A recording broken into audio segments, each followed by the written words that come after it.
Good morning. Today is Thursday, June 4th, and your President Donald Trump is waking up at the White House. At 8 o'clock this morning, he'll be beginning his executive time. At 11 a.m., he has his intelligence briefing. At 3 o'clock today, he'll be making an announcement on beautiful, clean coal. And at 5:30 today, he has a policy meeting in the Oval Office. Around the Twitter sphere, potential Carmelo Anthony jurors are dismissed after saying they could never send him to prison because he, quote, looks like a child. I would like to remind them that Austin Metcalf, his victim, also looked like a child. You know why? Because he was. C3 is sharing there is literally nothing California could do to make their elections less secure. Mail-in ballots and no ID, weeks of counting with no real chain of custody. The fraud is staggering. I agree with this wholeheartedly. The fact that we could still be weeks away from finding out election results is ridiculous. It's called election day, not election year. United Kingdom Prime Minister Keir Starmer says he won't remove the exemption which allows Sikhs to carry large ceremonial knives on them. Meanwhile, English women are being prosecuted for carrying regular pepper spray on them when they're out on the streets at night. This is absolute truth. When we went to London over Thanksgiving break, I was looking to see if I could carry anything like pepper spray with me and found out that it is illegal to carry pepper spray. What?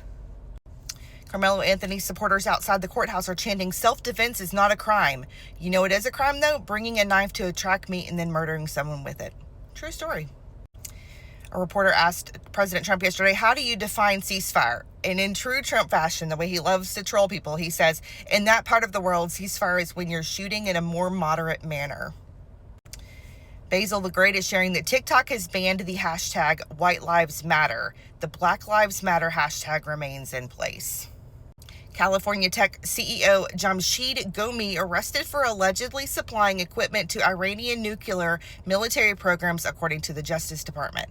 Don't like that. The U.S. Department of the Interior has now restored 22 fountains in Washington, D.C. I can't be the only one that's wondering when the protests are going to start that's saying that how dare Trump beautify D.C. Representative Jim Jordan says the Constitution protects Americans' right to peacefully protest, not the right to make death threats, assault officers, and other acts of violence. Yep. James Fishback is sharing, if you're the CEO of an abortion pill company and you send an abortion pill into the state of Florida to murder a child, we will sign a warrant for your arrest and we will have you extradited to Florida and we will have you arraigned and charged for first-degree murder. The crazy thing about states' rights is it's up to the state to determine what is legal in that state. And Florida is standing 10 toes to the ground saying that this is not legal in our state. That's like commerce laws, crossing state lines. You better know what the law is when you're sending stuff across the state line. Trump has released new data showing if you lay these American skyscrapers on their side, they are shorter than the reflecting pool.